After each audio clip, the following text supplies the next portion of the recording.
Sa dami ng masasarap nating pagkain, talaga namang hindi matatawaran ang mga lutuing Bicolano. Magatana,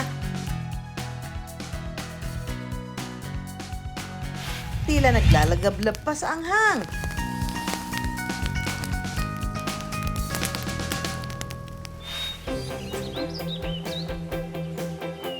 Sa farm na ito sa Daet, Camarines Norte, lalo raw nagpapasabog ng linamnam ang mga putaheng Bicolano tulad ng kinilaw na puso ng saging.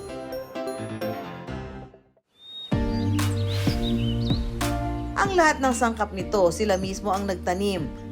Farm to table ang atake. Okay mga mami, sunod po kayo sa akin para sa ating Pick and Pay. Mismo mga customer daw nila ang pumipili at pumipitas ng mga gulay at prutas na sangkap sa order nilang pagkain. When we start kasi, marami kami nasasayang na vegetable eh.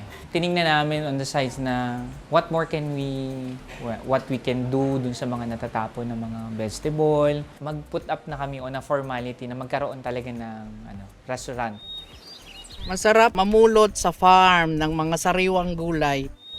Nadaanan po namin ang magaganda at malalaking santol. Inanin na din po namin. Maganda po ang paligid, malinis, at alam mong sariwang iyong kakainin. Pero ang mga putahing inihahain sa farm, di lang tatak uragon. Ang pambatong pagkain naman ng ibang lugar, binibigyan nila ng twist. Meron kaming talong, meron kaming ampalaya, okra, sili. Ang ipapaluto po namin ay pakbit. Ang Ilocano pakbet, bukod sa hitik sa sariwang mga gulay, ang kanilang bersyon, pinalutong. Pakbet recipe pa rin siya. Ang kinaibahan niya lang is na prinito natin ang mga gulay. Crispy pinakbet.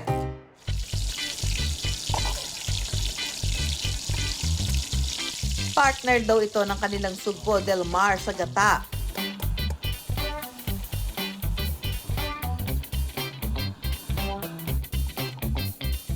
Na pina-espesyal ng mangkok nitong kalabasa. Okay? Ngayong araw, bagong putahin na naman ang susubukan nilang lutuin.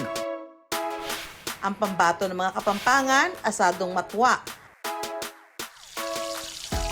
Gawa sa karne ng baboy na may sarsang kamatis at mga pampalasang toyo at kalamansi.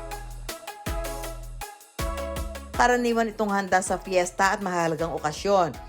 Kabisado ro yan lutuin ni Kapampangan Chef Maricel. Ang lasa po kasi ng asadong matwa, tradisyon po yan ng Kapampangan. May manamis-namis na konting medyo maasin, gawa ng pinagsama-sama yung kamatis and kalamansi, tsaka yung tomato sauce po. Para sa asadong matwa natin na Bicolano version, ako'y gumamit unang-una ang sili, which is marami tayo sa Bicol, kangkong, at ang pinaka-protein natin, ang tokwa. Pero sa bersyon ni Bicolano Chef RJ, mga sahog mula sa kanilang farm ang kanyang gagamitin. Unahin natin yung sibuyas. Ang pagluluto ni Chef RJ, bantay sarado ni Chef Maricel na nasa San Fernando sa Pampanga. High-tech na ang kanilang sharing of recipe. Bablanch lang natin siya ng 3 to 5 minutes. Sunod natin gagawin ay magpiprito tayo ng tokwa, oyster sauce.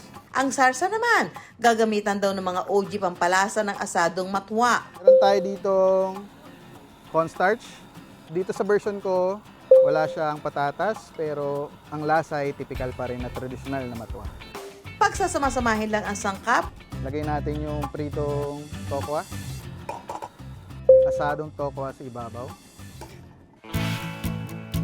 pwede nang husgahan ang Bicolanong asadong matwa. Chef Maricel, what can you say? Yung lasa po ng version po ng Bicol, asadong matwa, manamis-namis, masarap din po siya. Kaso kahit may sili po siya kasi Bicol nga po, hindi siya ganun kaanghang. Nakukuha din, similar din po na nagkakahawig sa lasa ng asadong matwang Kapampangan.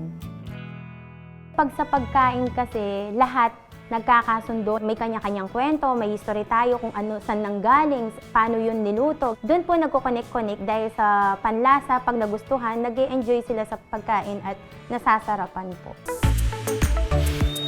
Food is a universal language.